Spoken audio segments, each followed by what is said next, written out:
Anksčiau, kai buvo sakoma, kad automobilis yra su turbina, iš karto buvo įsivaizduojama, kad jis yra greitas ir turi daugiau galios. Bet kaip toks įrenginys galėjo padidinti variklio galią? Šiandien aš tau parodysiu, kas yra ir kaip veikia turbokompresorius.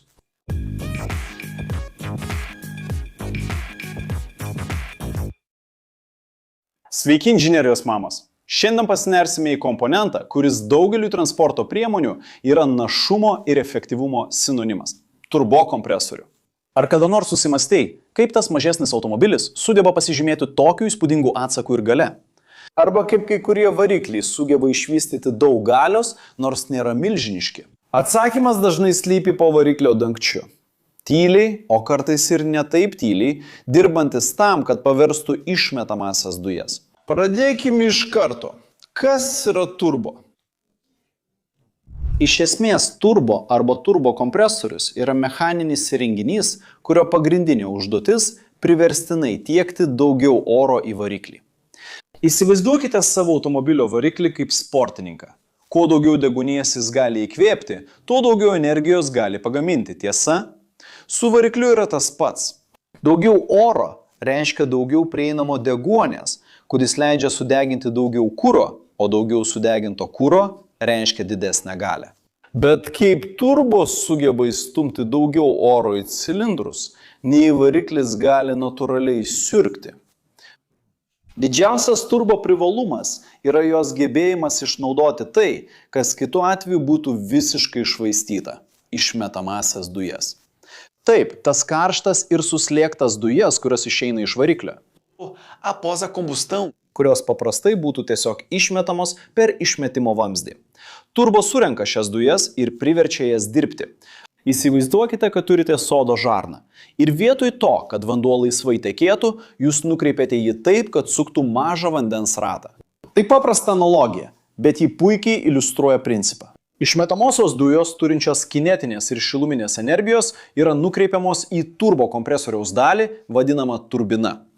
Turbina yra tarsi mažas sraigtas arba vėjarodis, sukurtas suktis itin dideliais greičiais, kai ją pasiekia išmetamosios dujos. Ir kai sakau itin dideli greičiai, kalbame apie 100 000 apsisukimų per minutę. Tai tikrai įspūdinga. Bet koks ryšys tarp šios besisukančios turbinos ir papildomo oro, kurio reikia varikliui? Štai čia ir pasireiškia genialus dizainas. Turbina yra sujungta velenu. Tas pats velenas jungia ją su kitu komponentu, kurį vadiname kompresoriumi. Įsivaizduokite šį veleną kaip tiltą, jungianti dvi turbokompresoriaus dalis. Ir būtent todėl mes jį vadiname turbokompresoriumi. Taigi, kai išmetamosios dujos suka turbiną, kartu sukasi ir velenas, o dėl to pradeda suktis ir kompresorius. Kompresorius savo ruožtu yra tarsi ventiliatorius arba oro siurblys, tačiau daug galingesnis. Jis yra sumontuotas prie variklio oro įsiurbimo angos. Dar prieš orui patenkant į cilindrus, jis įsiurbia aplinkos orą ir jį suspaudžia. Tai tarsi naudoti dviračio padangų pompą, tik daug didesnių mastų ir daug greičiau. Oras, kuris anksčiau buvo normalaus atmosferinio slėgio, dabar yra suspaudžiamas ir priverstinai tiekiamas į variklį. Bet kodėl oro suspaudimas yra toks svarbus? Ar prisimenate mūsų analogiją apie sportininką, kuriam reikia daugiau deguonies? Kai kompresorius priverstinai tiekia orą į variklį, jis iš tikrųjų supakuoja daugiau deguonies molekulių į mažesnį tūrį. Tai tarsi vietoj to, kad variklis įsiurbtų įprastą oro kiekį, jis gautų itin deguonimi prisotinto oro. Kai kiekviename degimo cikle yra daugiau deguonies, variklis gali sudeginti kurą pilniau ir efektyviau. O rezultatas? Padidėja variklio galia ir sukimo momentas. Nereikia didinti jo fizinio dydžio, tai yra darbinio tūrio. Ir čia atsiranda labai svarbi detalė efektyvumui – tarpinis aušintuvas, interkuleris. Ar pastebėjote, kad kai ką nors suspaudžiate, tai linkia įkaisti? Pagalvokite apie padangų pompą. Kai ją naudojate, jos korpusas įkaista. Tas pats nutinka ir orui, kai jį suspaudžia kompresorius. Karštas oras yra mažiau tankus. Tai reiškia, kad jame yra mažiau deguonies molekulių tame pačiame tūryje. Kad maksimaliai padidintume deguonies kiekį patenkant į variklį, mums reikia, kad šis suspaustas oras būtų kuo šaltesnis. Ir čia į pagalbą ateina tarpinis aušintuvas. Jis iš esmės yra oro radiatorius, kuris atvėsina karštą ir suslėgtą orą išeinantį iš kompresoriaus, prieš jam patenkant į variklį. Atvėsindamas orą, tarpinis aušintuvas padidina jo tankį, užtikrindamas, kad variklis gautų kuo daugiau deguonies, kad degimas būtų dar efektyvesnis.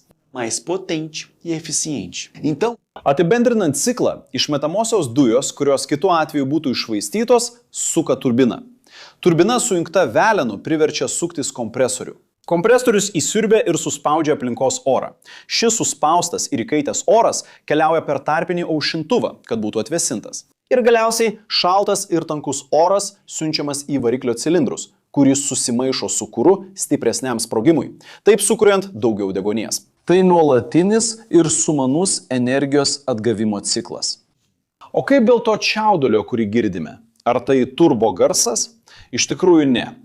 Tas čiaudulys, kurį girdime, vadinamas prioriteto vožtuvu arba blow-off. Įsivaizduokite, kad esate oro suspaudimo ir jo tiekimo į variklį cikle. Tačiau, kai nuimate koją nuo akceleratoriaus arba perjungiate pavarą, variklio oro įsiurbimas užsidaro, bet kompresorius vis dar suspaudžia orą. Tik dabar jis neturi kur išeiti. Kad šis slėgis nepadidėtų eksponentiškai, šis vožtuvas tiksliai atsidaro, kad išleistų suspaustą orą. Triukšmas arba čiaudulys, kurį girdime, iš esmės yra garsas, kai oras greitai išleidžiamas per vožtuvą. Tik čia yra skirtumas. Slėgio nuleidimo vožtuvas veikia oro įsiurbimo sistemoje.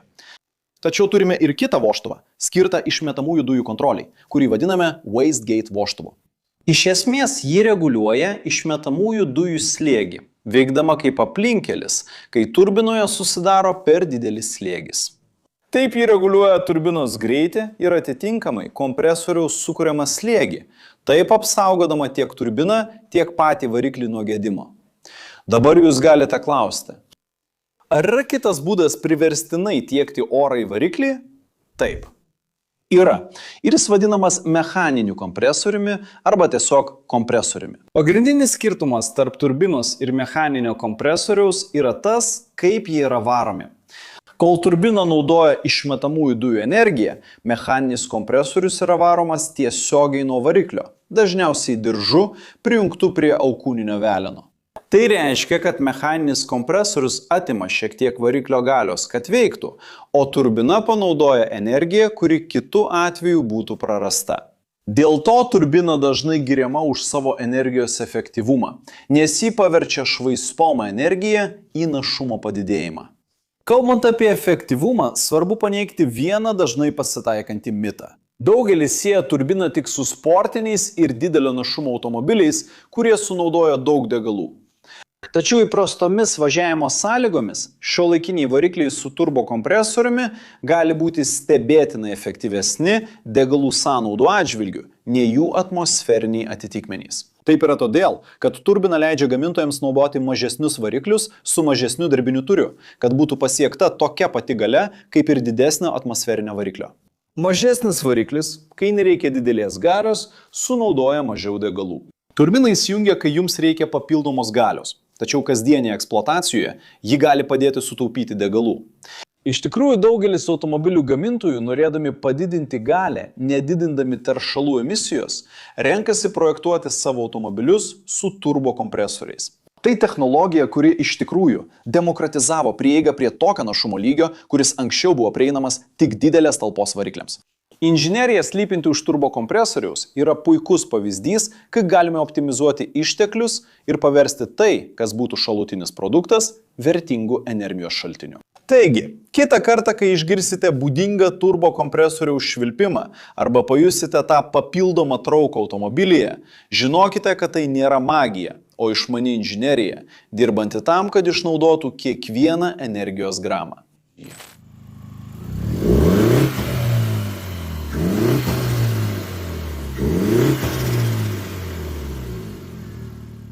Jei žiūrėjote iki šios vietos ir jums patiko vaizdo įrašas, nepamirškite užsiprenumeruoti, jei dar nesate prenumeravęs. Paspauskite patinka ir įjunkite pranešimų varpelį. Jei manote, kad mūsų turinys įdomus, apsvarstykite galimybę tapti nariu, kad padėtumėte mums ir toliau kurti turinį šioje platformoje ir būtumėte paminėti mūsų vaizdo įrašuose. Ir jei žiūrėjote iki šios vietos, kviečiu jūs pasižiūrėti mūsų rekomenduojamus kursus. Taigi, nukreipkite savo telefoną į šalia esantį QR kodą arba spustelėkite nuorodą aprašyme apie mūsų kursus. Juose rasite Excel, trimačio modeliavimo AutoCAD, viešojo kalbėjimo ir daugybę kitų kursų. Tai mūsų šio kanalo atrinkti kursai, kurių kokybę galime patvirtinti. Taigi, jei norite pasistumėti karjeroje, verta pasižiūrėti. O jei norite pradėti savo veiklą internete ir pradėti kurti bei filmuoti vaizdo įrašus socialiniams tinklams, pagal šį QR kodą rasite mūsų atrinktą įrangą, kurią naudojame savo studijose. O ar jūs jau buvote matę, kaip veikia turbina? Ar žinojate, kad ji pagerina variklio našumą?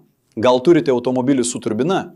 Parašykite komentaruose, man įdomu sužinoti. Šie šone yra 2 įdomus vaizdo įrašai, kuriuos turėtumėte pažiūrėti, kad praplėstumėte savo žinias ir patenkintumėte smalsumą. Jei norite prisidėti prie mūsų, paspauskite patinka, užsiprenumeruokite kanalą, įjunkite varpelį ir apsvarstykite galimybę tapti kanalo nariu. Štai taip, inžinerijos entuziastai, siunčiu didelį apkabinimą ir iki pasimatymo kitame vaizdo įraše.